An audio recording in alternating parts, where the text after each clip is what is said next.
When it comes to 2024, Democrats are panicking. Their frontrunner, or front shuffler, is obviously Joe Biden, a senile old man who sees dead people, whose wife doubles as a round-the-clock nurse, who drags him around and tries her best to stop him from groping any teenage girls in his path. Then there's Bernie Sanders, who's leaving the door open for a potential run. Of course, the door will have to be one of those automatic opening doors with a ramp, because Bernie's 1,000 years old. Vice President Kamala Harris is comically awful. She was put in charge of the migrant crisis, and look how that's going. And she's essentially a human predictive text machine who spends her time laughing or failing to speak English. And Pete Buttigieg was only chosen for Secretary of Transportation because he's gay and likes trains. And we can't have a president who is on paternity leave every 5 minutes. So who else could they possibly choose? Elizabeth Warren is too white now. Robert Beto O'Rourke is busy jogging home in a dress shirt so he doesn't get another DUI. And Stacey Abrams is too preoccupied as governor of Georgia to falsely claim she won a presidential race. Enter California's half-human Ken doll, half-hair-gel Cheshire cat, Gavin Newsom. With Florida's Governor Ron DeSantis emerging as one of the highest-profile Republicans, even though he creates hurricanes and flies illegal immigrants to Martha's Vineyard, just like Hitler, Gavin Newsom has thrown his greasy hat into the ring. He is the white veneered knight that no one wants. The hero California didn't deserve and really didn't need. A man who can unlock his jaw and swallow his prey whole with a side of guac. He believes he is the man who will stand up to Ron DeSantis, who is now worse than Donald Trump apparently. While people are fleeing California in their thousands in a reverse gold rush scenario, rather than looking in the mirror and questioning his own policies, because let's be honest, Gavin Newsom loves the mirror, he's blaming Trump for the mass exodus and leaning into his record to take his 2022 gubernatorial race national. He's spending hundreds of thousands of dollars running ads in states like Florida. He's trying to feast on the leftovers of the attention DeSantis is getting like a thirsty vulture, challenging him to a debate. He's boasting about California's record on fighting climate change. More on that later. And he's putting up billboards in red states like Texas, Oklahoma, and Mississippi, promoting abortion by quoting Jesus. Now, I'm just your average run-of-the-mill British Jew, but I think it's safe to bet that when Jesus said, "Love your neighbor as yourself, there is no greater commandment than these," he wasn't endorsing Planned Parenthood. Also, let's remember that this is Gavin Newsom we're talking about, the man who once had sex with his secretary, who was the wife of his chief campaign advisor, or while he was separated from his first wife, Kimberly Guilfoyle. But when you're competing with the likes of Bill Clinton and Donald Trump, you need at least one sex scandal to put you on the map. But make no mistake, Gavin Newsom has his dead eyes set on the White House, the only thing in the country brighter than his teeth. With this in mind, people really need to understand that Gavin Newsom destroys everything in his path. He turned San Francisco into a shithole, he turned California into San Francisco, and if he gets into the White House, he'll turn the country into California. Not this California, this California. And no, this isn't from an apocalyptic movie. Honestly, an apocalypse would spruce California up a little bit. People need to know who Newsom is. So, where do we even begin? Well, first off, Gavin Newsom is a member of the four families who essentially run California. The Browns, the Pelosi's, the Newsoms, and the Gettys, who all got richer as they got more powerful. Basically, if you want power in California and you're not in one of these families, you're shit out of luck. He first entered the world of politics in 1995, volunteering for Willie Brown's mayoral campaign. This is the same Willie Brown who, as a 60-year-old married man, dated Kamala Harris when she was 29 and helped launch her career. Presumably, Gavin Newsom wasn't quite as dedicated. Unlike the future vice president, Newsom went up in the world. He was given a bunch of cushy jobs and, at 30 years old, became the youngest member of San Francisco's Board of Supervisors in 1997. At the time, he described himself as a social liberal and a fiscal watchdog. Presumably the kind of watchdog who sees an intruder and proceeds to hump his leg. And before you knew it, he ran for mayor in 2003 with endorsements from Bill Clinton, Al Gore, and Jesse Jackson, pledging to address San Francisco's homelessness epidemic. He was re-elected again in 2007 against no serious opposition, promising again to focus on homelessness. And after a few years of not doing any of that, in classic politics fashion, Gavin Newsom continued to fail up, announcing his run for governor of California in the 2010 election. He dropped out with low poll numbers, but then went on to win the lieutenant governor position, serving under Jerry Brown of the Brown family, one of San Francisco's four families. Weird, huh? He was re-elected in 2014, and in 2019, he then succeeded Brown as governor of California.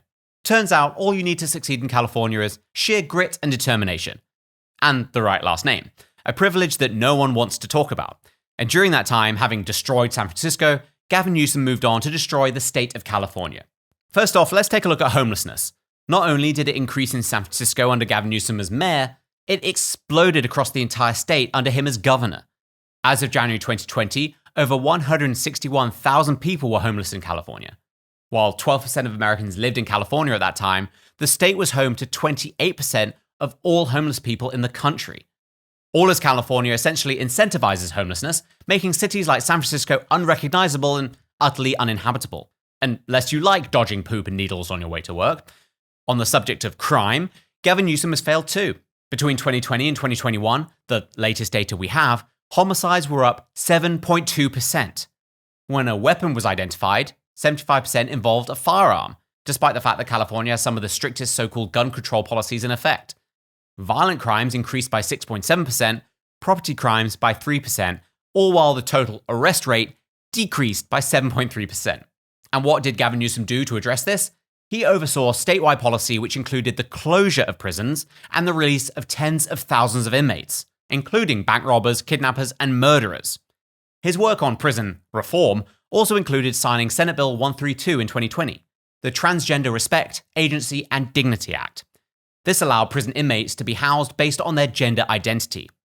1 year later, a lawsuit was filed after a biological male allegedly sexually assaulted a female prisoner in a women's prison. They also reportedly referred to her attacker as a transgender woman with a penis. Even when some of the nation's most vulnerable are under attack, you've got to stay woke. This bill was written by State Senator Scott Wiener, not a joke, possibly the most radical lower-level politician in the country. He also co-authored Senate Bill 239, which makes it a misdemeanor, not a felony, to intentionally expose someone to HIV without their knowledge or consent. As if that's not enough, he also introduced Senate Bill 145, which looks to protect adults who have involuntary oral anal sex with minors no more than 10 years younger than the perpetrator. Both were signed into law, either by Jerry Brown or by Gavin Newsom. So while homelessness, crime, and transgender ridiculousness have exploded under Gavin Newsom, surely he's had some luck dealing with climate, right? Wrong. Under Gavin Newsom, California has experienced an ongoing electric grid crisis. When it gets hot in the summer, because California gets hot in the summer, Californians are now getting used to PG&E, who are among the worst people on the earth, by the way, just turning their power off. This is while mass wildfires have become an annual occurrence, but don't worry, state-level forest management isn't to blame. It's climate change. The solution being, shockingly, more climate change policy in the form of Newsom's obsessive and expensive push for clean energy, forcing Californians to rely on renewable energy sources like solar and wind, which are simply unable to carry the load, with California importing more electricity than any other state. That's right, California, which has one of the largest oil reserves in the nation, has to import 20 to 30% of its energy. Oh, and don't expect things to get better. Under Gavin Newsom, California will ban the sale of new gas-powered cars by 2035. But to be fair, you'll probably be murdered before you need to worry about not being able to drive to work by that point. And then last but not least, there's the fact that Gavin Newsom became one of the nation's shiny dictators during the COVID-19 pandemic. He enforced mass lockdowns, draconian vaccine requirements for public and private schools, and statewide indoor mask mandates. He shut down certain political rallies, schools, and churches, and along with the governors of Pennsylvania, New York, Michigan, and New Jersey, forced COVID-positive seniors into nursing homes. You weren't allowed to go to the beach on your own, but you were allowed to riot under the banner of Black Lives Matter.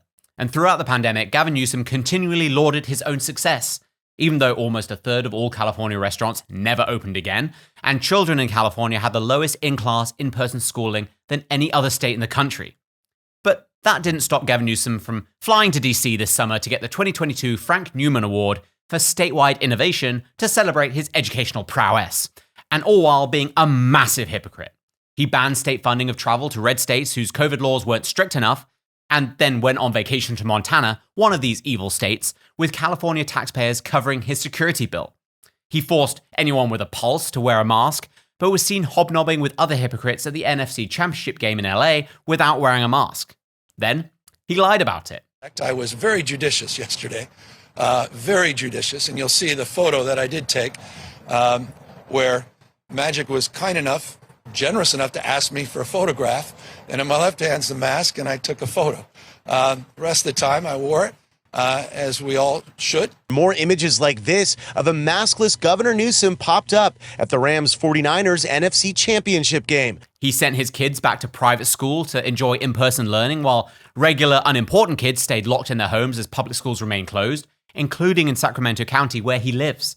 And perhaps worst of all, while the entire state was on lockdown, businesses were shutting down and closing their doors forever, and Californians were suffering physically, mentally, and financially, he attended an indoor $1,200 a plate dinner at the Michelin star French Laundry in Napa, without a mask, because who can kiss their own ass with a mask on?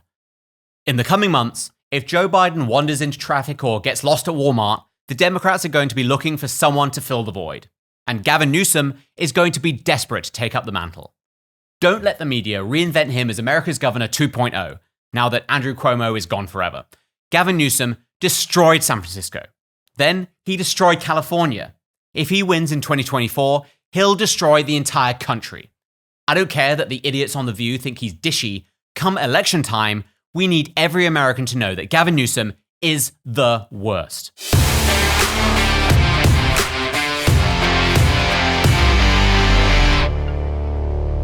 If you like that clip, subscribe to our YouTube channel, where you can watch full episodes and other clips just like this one.